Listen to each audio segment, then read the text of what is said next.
afternoon, ladies and gentlemen. May I introduce myself? My name is Nafidza Shadrina, and I am from Jujavada. In this amazing occasion, I would like to present you all a short English story called Oliver Twist.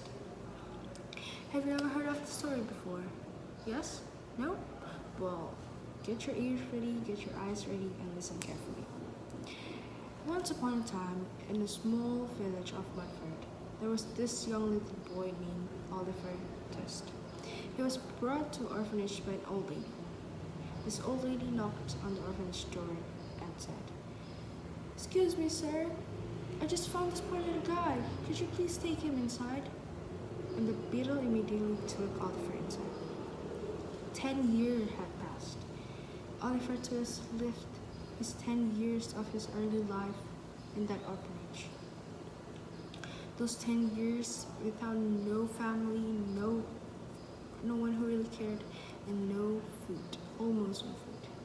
There was this one time when Oliver and his friends were having dinner, and the cook didn't give them enough food. So little Oliver said, "This is just too little. I'm still hungry." And one of his friends said, "But who will ask for more? He will beat us if we do."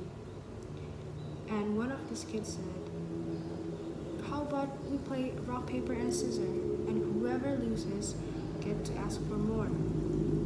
And they all agree. So they play rock, paper, and scissors.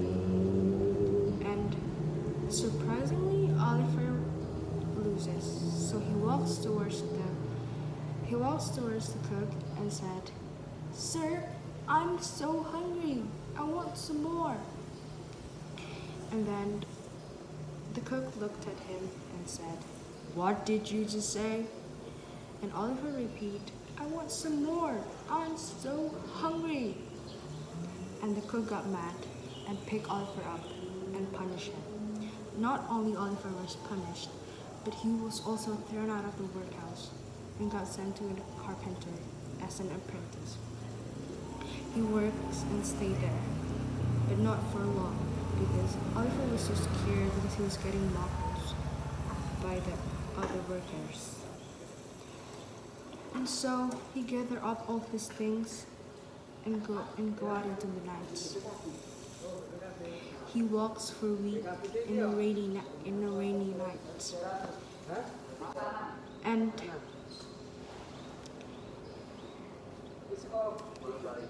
And he made to the city of London, far, far away from the orphanage. And by the time he arrived in London, he was not accepted there either. "Lad, get away from here!" And he just sat there sorrowfully until this young boy came and offered him an apple. "Go on, eat it. This one's on me."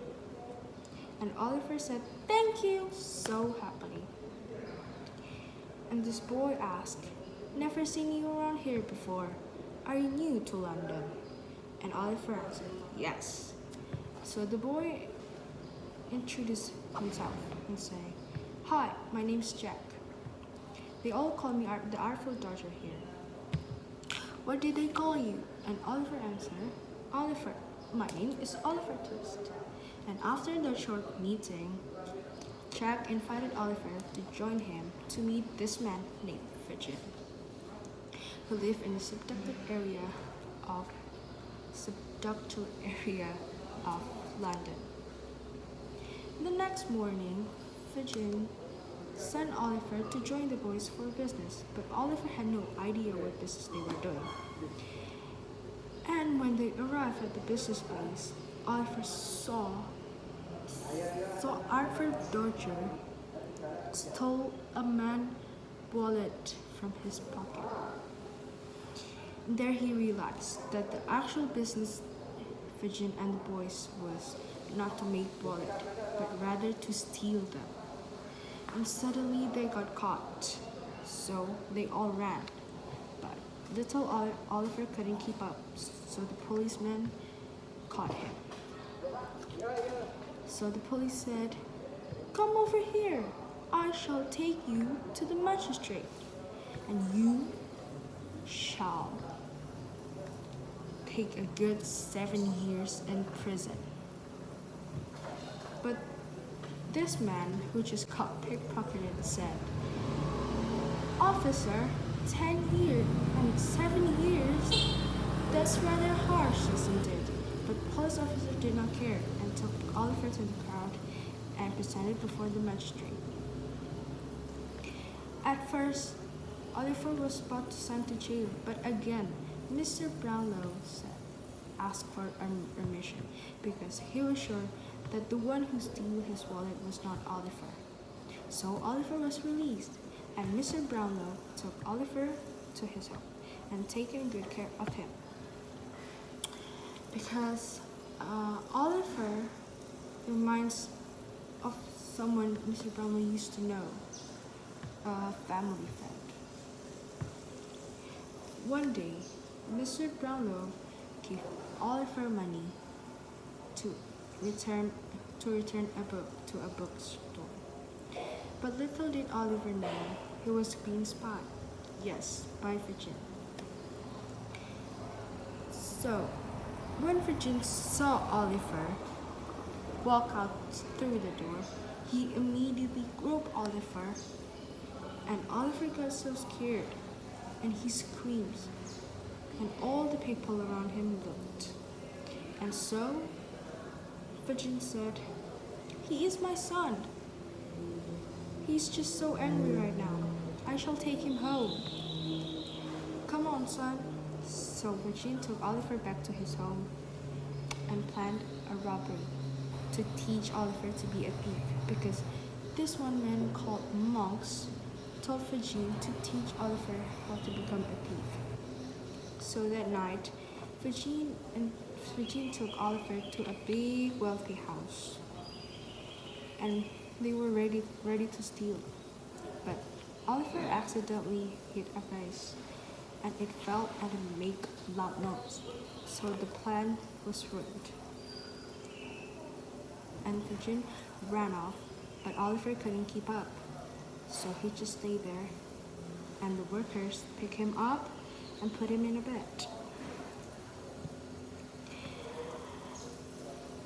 The house belonged to Miss Rose Mayfield, and she was filled with compassion when she saw Oliver's pitiful face, and to take a good care of him. And one day, a strange visitor came to see Miss Rose and said, "This is about Oliver. Could you please meet me in the London Bridge at 12 p.m.? And Miss Rose asked, "Oliver, do you know her?" And Oliver said, "No, miss, but I think it's Miss Nancy. He's one of Virgin's friends. I know someone who could help, Mr. Brownlow." So Miss Rose asked Miss Brownlow to meet Nancy, and Mr. Brownlow agreed. And later that night, Mr. Brownlow meets Miss Nancy, and Miss Nancy was with. Mr. Brownlow asked, "Miss Nancy, is it?" "Miss Nancy, it is it? You had something to tell about Oliver?" And Miss Nancy told, "Yes, there's this one man called Mr. Monk who is determined to turn Oliver into a thief. And he is also curious about Oliver's parent and had gone to the orphanage. And he was also looking for some kind of locket. And Mr. Brownlow said, "Very well, thank you for the information." So Mr. Brownlow called the beadle from the orphanage and come to his office. "So, was there a locket on Oliver's person when they was given to you?" And the beadle said, "Yes, sir, here it is." And then Mr. Brownlow saw a name written on the locket, and it says Agnes. And Mr. Brownlow said, "Agnes?" Saul was right. Oliver was my friend Agnes's son. And so, because the people steals and didn't give food to the orphanage children, so Mr. Brownlow sent him to the jail. And suddenly, Mr. Monks came into the office, and Mr. Brownlow asked, "Why did you want Oliver to become a thief?" And then Mr. Monks explained, "Because he was my younger brother. Because he's my younger brother. And my father once said that if one of us brother did something against the law, all our share of wealth will be given to the other brother." And so Mr. Brownlow was mad and sent him immediately to the jail. And so Mr. Brownlow told Miss Rose that Oliver was his nephew, and they all looked so happy. And then Mr. Brownlow asked Oliver to be his son, and Oliver agreed, but with one request. With all Oliver's wealth, he wanted to help the orphanage children and the boys in the Virgins. Okay. And Mr. Brownlow said, "I'm so proud of you, Oliver. I will assure you that all the boys will go to school and be a generous person like you." The life lesson that you can get from this story is that not all people who look bad is actually evil inside. Nobody is born with criminality or evil spirit. It is something that is developed in the environment and external influence, such as poverty, desperation, and bad company. These people has chance to be good, such as Miss Nancy. At first, he seems to be bad because he's Virgin's friend and helped Virgin to capture Oliver. But in the end, he gives us the news, the secret. So, after all, she's not that bad. So, that's all from me. I appreciate all your attention. I'm Nafidza Shadrina. Thank you.